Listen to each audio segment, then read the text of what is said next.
আসসালামু আলাইকুম। আমি আপনাদের কাছে হাত জোর করে রিকোয়েস্ট করছি, আপনাদের কাছে ক্ষমা চাইছি, আপনাদের কাছে অনুরোধ করছি, আপনারা প্লিজ আর শাওনকে নিয়ে ভিডিও বানিয়েন না, প্লিজ আর করেন না। অনেক হয়েছে, অনেক হয়েছে, আর করেন না। সে মানুষটা আর বেঁচে নেই, সে মানুষটা পৃথিবীতে নেই।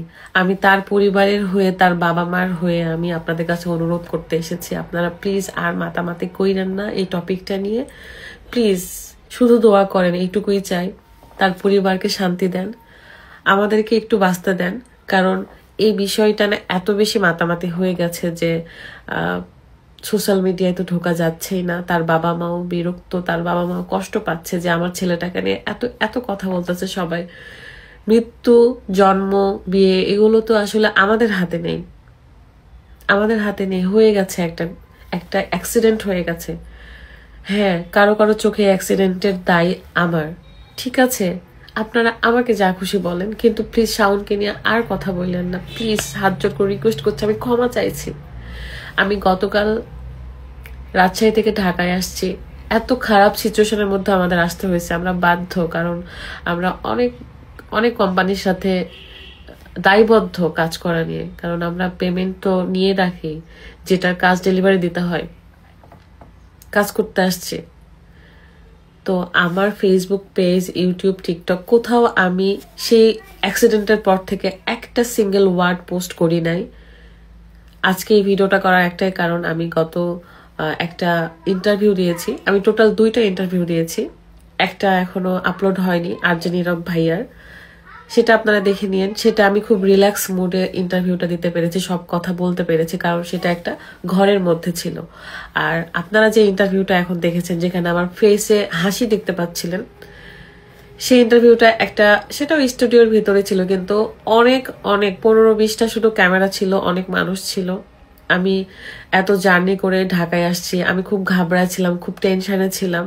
তো আমি খুব ঘাবড়িয়েছিলাম। আমি যতটুকু পেরেছি সবার মধ্যে আমি এক্সপ্লেন করার চেষ্টা করেছি, কিন্তু যখন বলেছি যে আমার শাওনের বুকে মাথা দিয়ে আমি তার ধুক ধুক ধুক ধুক ধুক ধুক এই আওয়াজটা শুনতে পেয়েছি, তো আমি তখন এই যে এখন যে হাসলাম, তার মানে কি আমি হেসে হেসে কথা বলতেছি আপনাদের সাথে? এখন কিন্তু আমি একা, ঘরে কেউ নাই। আর ওখানে একটা এত বড় স্টুডিও, এতগুলো মানুষ, এতগুলো ক্যামেরা, এভাবে তো আমি কখনো ইন্টারভিউ দেই নাই। এখন যেমন আমি বলবো, রাদের বাইক, রাদের হেলমেট শাওন খুব পছন্দ করত, এই জন্য আমরা তাকে সেই হেলমেট, সেই বাইকটা দিয়েছিলাম। তার মানে কি আমি এখন হেসে হেসে কথা বলছি? এতগুলো মানুষের সামনে আমি কি মুখ হাফ করে কথা বলতাম? আমার মন ভালো নেই, কিন্তু এতগুলো মানুষ, এতগুলো ক্যামেরার সামনে তারা আমাকে প্রশ্ন করতেছে। আমার কাছের মানুষ চলে গেছে, কষ্ট পাচ্ছি, আপনাদেরকেও সামলাতে হচ্ছে। কেন? আমার তো এটা করার কথা ছিল না, সোশ্যাল মিডিয়া সামলানোর কথা ছিল না, কিন্তু আমার করতে হচ্ছে। কারণ ভাগ্য খারাপ, যখন বিপদ আসে তখন চারিদিক থেকে বিপদ আসে। এই যে আমি হাসলাম, তার মানে কি আমি খুব ভালো আছি? আমার এই শাস্তি সারা জীবন পেতে হবে। অপরাধের শাস্তিটা মনে হচ্ছে আমি অপরাধ না করেও অপরাধীর মতো ফিল হচ্ছে। এই শাস্তিটা সারা জীবন পেতে হবে আমার। চাচা চাচি আমাকে অনেক ভালোবাসে, রাতকেও অনেক ভালোবাসে। রাধে নিজে চাচা চাচি অনেক বেশি ভালোবাসে আমাদেরকে, আমাদেরকে বুঝে। শুধু কিছু মানুষ ব্যতীত, যারা আমাকে হয়তো পার্সোনালি পছন্দ করে না, তারাই শুধু আমাকে নিয়ে খারাপ কথা রটাচ্ছে। আপনার আমাকে পছন্দ নাই হতে পারে, আপনি আমাকে নিয়ে কথা বলেন, কিন্তু প্লিজ আর শাওনকে নিয়ে কথা বলেন না। আমি আরো এই ঘটনার ডিটেলস আরজে নীরব ভাইয়ার ইন্টারভিউ বলেছি, আপনারা ওটা শুনে নিন। এরপর থেকে আমি এই বিষয়গুলো নিয়ে আর কথা বলবো না, কখনোই বলবো না। এমনকি এখন যে ভিডিওটা করছি, এই ভিডিওটা কিন্তু আমার পেজ, ইউটিউব, টিকটক কোথাও পাবেন না, কারণ আমি ভিডিওটা ছাড়বো না আমার কোনো প্ল্যাটফর্মে। বরং আপনাদের মাঝে আমি এটা দিয়ে দিব, কোনো একটা মেসেঞ্জারে কাউকে দিয়ে দিব, সে আপলোড দিয়ে তারা ছড়াই দিকে ভিডিওটা। কিন্তু আমি আমার পেজে শাওনের বিষয়ে কথা বলে, মৃত্যু বিষয়ে কথা বলে ভিউ কামাইতে চাই না, টাকা ইনকাম করতেও চাই না। পৃথিবীতে কয়দিন বাঁচবো জানি না, কিন্তু যতদিন বেঁচে থাকবো কখনো কারোর ক্ষতি করিনি, করবও না। কিন্তু কষ্ট নিয়ে বেঁচে থাকতে হবে, অপরাধ করিনি, তারপর অপরাধের ফিলটা নিয়ে বেঁচে থাকতে হবে। আমার ভাগ্যে এরকমই লেখা ছিল।